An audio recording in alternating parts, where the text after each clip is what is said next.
50 rowdy sheets ఉన్నాయి. ఆ rowdy sheets అందరికీ కూడా ఒక ప్రత్యేక కౌన్సిలింగ్ ఏర్పాటు చేయడం జరిగింది. అది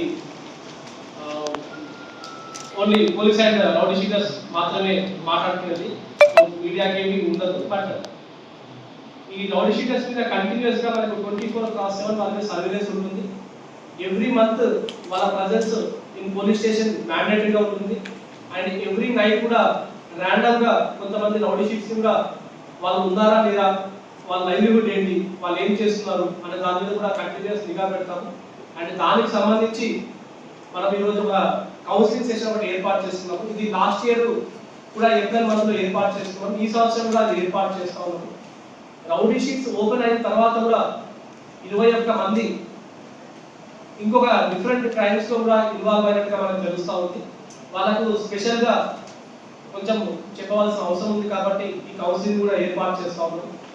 ఇది కాకుండా సత్ప్రవర్తనతో ఎవరైతే క్లీన్ హిస్టరీ మెయింటైన్ చేస్తూ ఉన్నారో, 10 years of clean history maintain చేసుకొని వాళ్ళ ప్రవర్తన మార్చుకొని ఇప్పుడు మంచిగా లైఫ్ లీడ్ చేస్తున్నారు, అటువంటి వాళ్ళపైన కూడా లాస్ట్ ఇయర్ మనం 13 మంది పైన కూడా రౌడీ షీట్స్ క్లోజ్ చేయడం జరిగింది.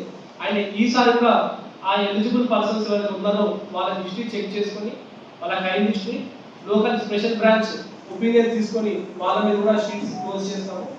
అండ్ ఏవైతే కంటిన్యూస్ గా అఫెన్సెస్ తో ఇన్వాల్వ్ అవుతున్నారో వాళ్ళ మీద నూతనంగా షీట్స్ ఓపెన్ చేస్తాము.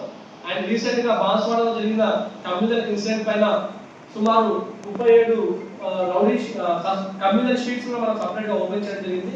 వీళ్ళందరి మీద కూడా కంటిన్యూస్ గా నిఘా ఉంటుంది. అండ్ రేపు పొద్దున వీళ్ళేదైనా గవర్నమెంట్ జాబ్ కానీ లేకపోతే ప్రైవేట్ జాబ్ కానీ సెలెక్ట్ అయినప్పుడు వీళ్ళకు పోలీస్ క్లియరెన్స్ సర్టిఫికేట్ వస్తుంది. ఈ పోలీస్ క్లియరెన్స్ సర్టిఫికేట్ కోసము వాళ్ళు లోకల్ పోలీస్ స్టేషన్ కి సంప్రదిస్తారు. అప్పుడు వీళ్ళ మీద షీట్ ఉన్న విషయాన్ని కూడా నేను మెన్షన్ చేస్తాము. సో వాళ్ళ కెరియర్ కూడా డ్యామేజ్ అయ్యే అవకాశం ఉంటుంది.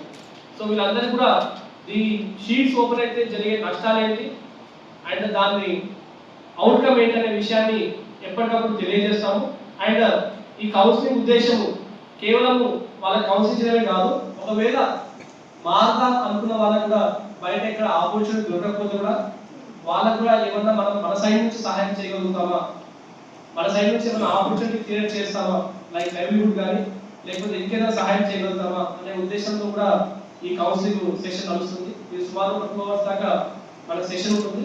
సో దీంట్లో డీటెయిల్ గా లోకల్ SHO నుంచి SP స్థాయి దాకా అందరం ఉండి వాళ్ళతో ఇండివిజువల్ గా 1-to-1 మాట్లాడి వాళ్ళతోటి వాళ్ళ సమస్యలు తెలుసుకొని దాంతోపాటు వాళ్ళని ఎవరైతే కొంచెం ఇంకా బిహేవియర్ మారకుండా సేమ్ స్టైల్ ఆఫ్ థింగ్స్ ని కంటిన్యూ చేస్తున్నారో వాళ్ళ మీద కూడా చాలా స్ట్రింజెంట్ యాక్షన్ తీసుకోబడుతుంది. సో ఆల్రెడీ ఒక లాస్ట్ 3 months లో ఒక 3 రౌడీ షీటర్స్ కొంతమంది జనాల్ని బెదిరించుకుంటూ చిన్న చిన్న పెట్టి వాళ్ళతో వాళ్ళగా పిలిచి సపరేట్ గా కౌన్సిల్ చేయడం జరిగింది. అండ్ దాన్ని క్యూలో తీసుకొని ఈసారి అందరినీ కలిపి ఒకేసారి కూడా మనం కౌన్సిలింగ్ పిలవాల్సిన అవసరం అని చెప్పేసి ఇది ఏర్పాటు చేస్తున్నాం. ఇప్పటి నుంచి ఎవ్రీ ఇయర్ కంపల్సరీగా మ్యాండేటరీగా ఫస్ట్ క్వార్టర్లో ఇది ఏర్పాటు చేసుకుంటాము. సో ఈ పబ్లిక్ కూడా చెప్తా ఉన్నాము, ఎవరైతే అన్నెసరిగా చిల్లర గొడవలు, క్వారలింగ్లను ఇంకా ఇతర విషయాల్లో జోక్యం చేసుకుని కేసులు రిజిస్టర్ చేయబడితే వాళ్ళ మీద షీట్స్ కూడా ఓపెన్ చేయబడతాయి. ఎవరైతే షీట్ పర్సన్స్ ఉన్నారో అండ్ వాళ్ళ మీద కంటిన్యూస్ నిఘా ఉంటుంది. అండ్ ఎవరైతే చదువుకునే పిల్లలు ఉన్నారో వాళ్ళకు కూడా కెరియర్లో చాలా ఇబ్బందులు వస్తాయి.